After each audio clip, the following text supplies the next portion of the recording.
Bom, se todo time rico tiver obrigação de ganhar, que não é o nosso caso, que nós não temos dinheiro, mas se todo time rico for obrigado a ganhar, não precisa mais ter campeonato. Agora, o que não pode é vocês acharem que vocês conhecem mais do que o treinador que está lá todo dia com os jogadores. Estou convicto que podemos fazer um partido muito melhor que hacemos hoje. O Renato merece ser cobrado, muito cobrado, de verdade, mano. O Renato tem que ser cobrado, papo reto. Eu não tenho dúvida. Discutir com a torcida do Fluminense é que nem discutir com certos partidos políticos. Eu não tenho dúvida.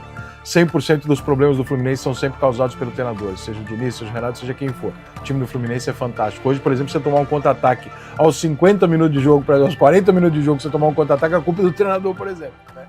Eita, galera! O clima esquentou de vez.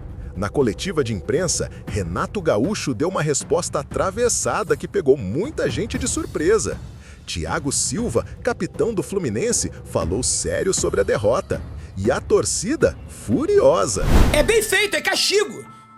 Só que se o Renato sofresse sozinho, tava bom. O problema é que as merdas que ele faz, a consequência é a nossa noite perdida de sono.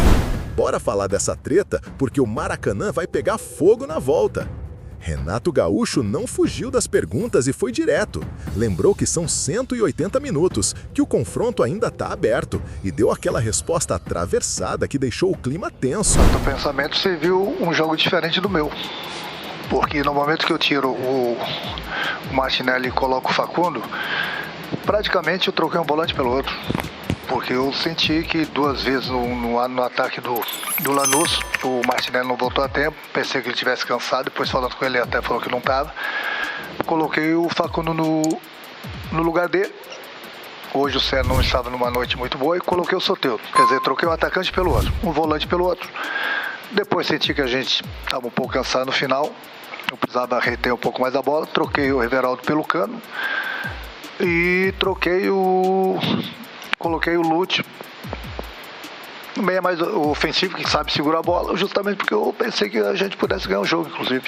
E infelizmente no contra-ataque, nós deveríamos ter feito a falta, não fizemos, tomamos o gol. Mas é sempre muito difícil jogar aqui. O jogo estava controlado, poucas chances de ambos os lados. Não é que nós estávamos satisfeitos com o empate, mas o jogo é sempre bastante disputado, como foi. E é uma partida de 180 minutos. Nós jogamos os primeiros 90 minutos aqui na casa deles. Agora nós temos 90 minutos no Maracanã em frente à nossa torcida. É assim, não tem jogo fácil. O que a gente não pode é se descuidar. Agora, volto a repetir, quanto às substituições, pode ter certeza que foi um volante pelo outro. E no final, ainda achando que eu poderia ganhar o jogo, ainda coloquei o time para frente. Mas infelizmente nós tomamos o gol. Boa noite, Renato. Leonel Camacho para Tiempo Adicional.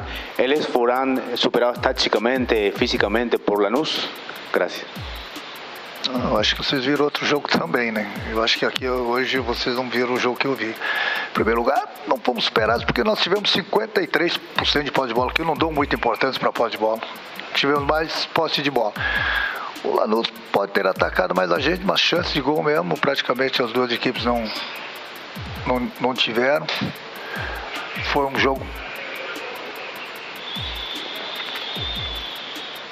jogo bastante pegado, bastante disputado, como já era esperado, que eu falei. Nós jogamos 90 minutos aqui na casa deles, agora a gente tem 90 minutos no Maracanã. Boa noite, Renato. Acá Dani Garullo para Loro Esporte. Si bien se sabe que Brasileirao tiene mucho más dinero, Lanús hoy se las arregló para ganarles. ¿Dónde cree que está la clave? Mismo el último campeón, que es también un equipo argentino. ¿Qué piensas al respecto? Bom, se todo time rico tiver obrigação de ganhar, que não é o nosso caso, que nós não temos dinheiro, mas se todo time rico for obrigado a ganhar, não precisa mais ter campeonato. Dá logo a taça pro time que tem mais dinheiro. Ponto. Eu acho que essa lógica de vocês olharem para o lado que um clube tem mais dinheiro do que o outro, o Fluminense não tem dinheiro. O Fluminense está sempre com os pés no chão, a gente montou um bom grupo, o Lanús chegou por méritos, da mesma forma que o Fluminense. E como eu falei para vocês, agora a gente tem 90 minutos no Maracanã. Renato, acá Lautaro Aboli, para meio de comunicação, Impacto Futebol 10, sensação do jogo desta noite na casa do Clube Atlético Lanús. Muito obrigado. Sensação do jogo desta noite na casa do Clube Atlético Lanús. Muito obrigado. Então, eu falei, um jogo bastante disputado, bastante pegado, bastante tática durante a partida toda, mas poucas oportunidades para ambas as equipes. E, infelizmente, no final a gente tomou um gol num contra-ataque, nós não poderíamos ter tomado, mas futebol é assim mesmo. 90 minutos aqui, agora tem Maracanã. E lá no Maracanã pode ter certeza que a história vai ser bem diferente. A última aqui para encerrar, Renato. Ô Renato, você falou sobre a questão financeira. Evidentemente que o Fluminense não tem financeiramente comparação com o que o Flamengo e o Palmeiras gastam no Brasil.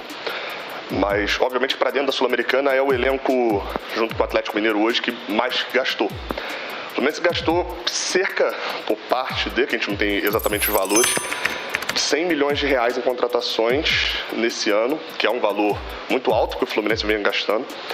E a gente vê alguns jogadores, por exemplo, o Soteldo entrou hoje no segundo tempo, mas o Santi Moreno não foi relacionado.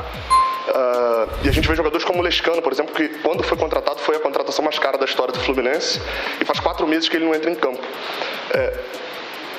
Sobre o Lescano especificamente, há 2 meses atrás, você respondeu que ele precisava de tempo e desde então ele não entrou mais em campo. É um jogador que obviamente veio novo para o Fluminense, veio do Paraguai, mas o que aconteceu nesses últimos 2 meses que ele não teve mais tempo em campo? Porque é um jogador que a torcida fala muito com a gente sobre aquela sua resposta lá de trás e como desde então ele não teve mais chance. O que falta para o Lescano entrar em campo? O problema é que a cada 3 dias a gente tem uma decisão, né? Que a gente tem 10 jogos para poder ganhar 2 jogos. Toda hora é uma decisão. Então, no momento, estou dando mais atenção para os jogadores que têm o ritmo de jogo. No momento que eu cheguei, eu falei para vocês, tanto o Lavega quanto o Lescano, a gente precisava corrigir eles, lapidar eles em certos momentos. E na hora certa as oportunidades iriam aparecer. Infelizmente para eles agora é botar eles nessa pegada que a gente está, cada 3 dias, jogos pegados, tanto na Copa do Brasil como foi, no Campeonato Brasileiro e mesmo na Sul-Americana, sem ritmo de jogo. Daqui a pouco vocês vão criticar demais os jogadores. Então, no momento que eu estou tendo paciência, pode ter certeza com eles e com vocês, pode ter certeza que na hora certa eles vão ter as oportunidades. E aí vocês vão poder observar.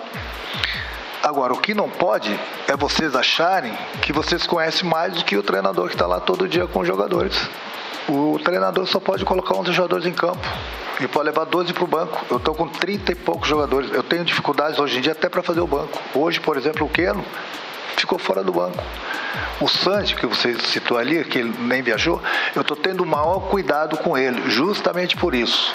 Para que eu não coloque em campo todos os jogos e daqui a pouco as pessoas começam a criticar ele. Nós estamos lapidando o Santi, é um jogador que precisa de tempo, precisa conhecer melhor o futebol brasileiro, precisa conhecer melhor os companheiros dele, porque daqui a pouco ele vai começar a cair na desgraça de alguns jornalistas, pode ter certeza.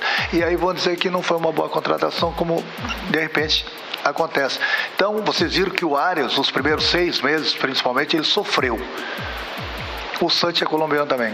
Ele vai sofrer. Então, por isso que a gente está tendo o maior cuidado, justamente para que daqui a pouco as pessoas acharem que não foi uma boa contratação.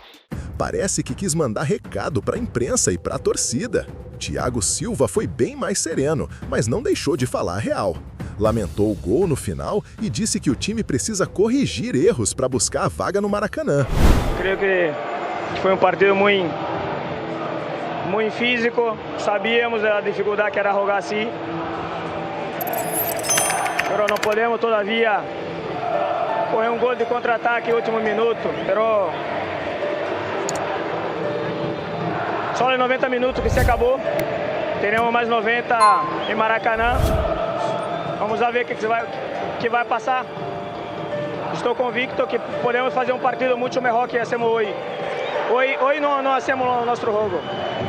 Muchas gracias. Foi sincero, mas deu para sentir a frustração no ar. Agora, meus amigos, a torcida perdeu a paciência. Nas redes sociais, sobrou crítica pro Renato, pro time e até pedido de mudança de postura na volta. A pressão tá gigante. Vou começar falando o seguinte, é bem feito, mano. É bem feito, é castigo. Só que se o Renato sofresse sozinho, tava bom. O problema é que as merdas que ele faz, a consequência é a nossa noite perdida de sono, é o nosso estresse, é a nossa puteza. O Fluminense conseguiu perder para um time que brigaria pela zona do rebaixamento na Série B do Campeonato Brasileiro. O time do Lanús é constrangedoramente ruim. Ruim com força, mano. E o Fluminense de tanque cheio, poupado contra o Corinthians, se arrastou. O Fluminense, mais uma vez, jogou pra não perder. Caralho, o Renato colocou o Soteldo, o jogo tava 0-0. Terminou Lanús 1, Fluminense 0, depois do Soteldo ter entrado em campo.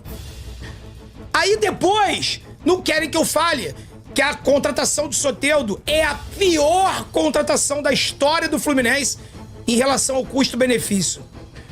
Constrangedora a derrota de hoje. Na culpa do Renato. 100% culpa do Renato.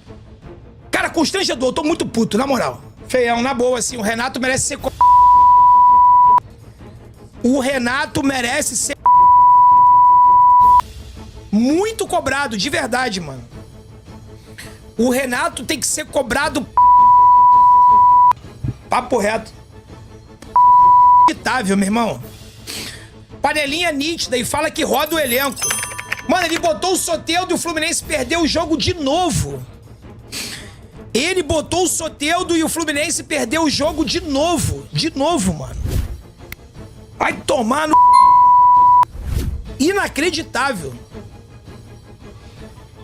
Caralho, inacreditável. Porra, inacreditável, compadre. Inacreditável, mas na boa, derrota merecida mesmo, tá? Derrota merecida, mereceu perder o jogo. Mereceu perder o jogo pra deixar de ser covarde. Porra, aí, papo reto, mano. Eu tô com vontade de falar atrocidades aqui, mano. Eu tô com vontade de falar atrocidades, na moral. Porra, jogo feio, se arrastou já igualzinho, mané. Igualzinho contra o Bahia, contra o Santos... Porra, igualzinho, mano. Renato, só que ele leva a gente junto pro buraco. Porque se fosse só ele, era bem feito. Era castigo. Só que ele Ou seja, perdeu pro Corinthians pra poupar o time, perdeu hoje, vai botar time reserva contra o Vitória, vai perder de novo. E aí, terça-feira, vai ter que fazer milagre no Maracanã. Vai tomar jogador desgraçado, essa porra desse anão. Não era pra tomar, era pra voltar com 0-0 e se manter e conseguir a classificação no Maracanã, né? Mas acho que o Fluminense continua absolutamente vivo, é possível reverter. O time do Lanús não é idiota, eu não tenho dúvida. Discutir com a torcida do Fluminense é que nem discutir com certos partidos políticos, eu não tenho dúvida. 100% dos problemas do Fluminense são sempre causados pelo treinador, seja o Diniz, seja o Renato, seja quem for. O time do Fluminense é fantástico. Hoje, por exemplo, você tomar um contra-ataque aos 50 minutos de jogo, aos 40 minutos de jogo, você tomar um contra-ataque, a culpa é do treinador, por exemplo, né? O Renato fez algumas alterações no segundo tempo que não deram certo, contribuíram para a pressão dos caras, provavelmente ali, como ele trocou alguns 6 por meia dúzia, provavelmente ele trocou ali por uma questão física, para manter o vigor físico do time, e o time ia conseguir sair de lá com um resultado ok, que era empatar. O time deles não é idiota, o time deles não é bobo, o time deles com certeza vai fazer um bom jogo no Maracanã, um jogo difícil, não vai ser uma tortura ganhar dos caras, nem nada. Vai ser um jogo difícil, mas o Fluminense tem totais condições de virar o jogo aqui, tanto que a maior parte do jogo lá, o Fluminense teve condição de controlar o jogo. O Fluminense escolheu o tempo da velocidade do jogo, o ritmo do jogo, não sofreu nenhuma chance clara de gol, em nenhum momento o Fluminense teve uma chance clara de gol pro time do Lanús. O gol vem num bate-rebate, numa bola no escanteio e tal, mas não teve, não foi um jogo que o Lanús dominou o Fluminense e tal. A verdade é que o Fluminense também ofensivamente não teve enormes oportunidades de gol, né? Mas o Fluminense teve pelo menos domínio do jogo e controle. Eu achei que ia ser pior, eu achei que o Lanús ia ser aquele time sul-americano que joga em casa e fica o tempo inteiro com a bola, jogando bola na área, uma atrás da outra, uma atrás da outra, uma atrás da outra, e que ia ser um inferno do cacete, ia ser difícil pra cacete, e que eles iam achar um gol e o Fluminense ia ter que se fuder pra conseguir um empate e tal. Eu imaginei um jogo desse. Cara, esse jogo não aconteceu. né? O Fluminense conseguiu ajeitar a situação durante a maior parte do todo. E aí, galera? Vocês acham que o Renato tá certo em pedir calma ou ele tá passando pano pra atuação ruim do time? Quero ver a opinião de vocês aqui nos comentários. Bora debater porque esse assunto tá pegando fogo. Se você curte esse tipo de resenha, já mete o like e se inscreve no canal, porque aqui a gente não passa pano, a gente fala na lata sobre tudo que rola no futebol. Vamos ver se o Fluminense consegue virar esse jogo no Maracanã, porque se não virar, meu amigo, a bronca vai ser grande. Até a próxima e bora ficar de olho nessa novela.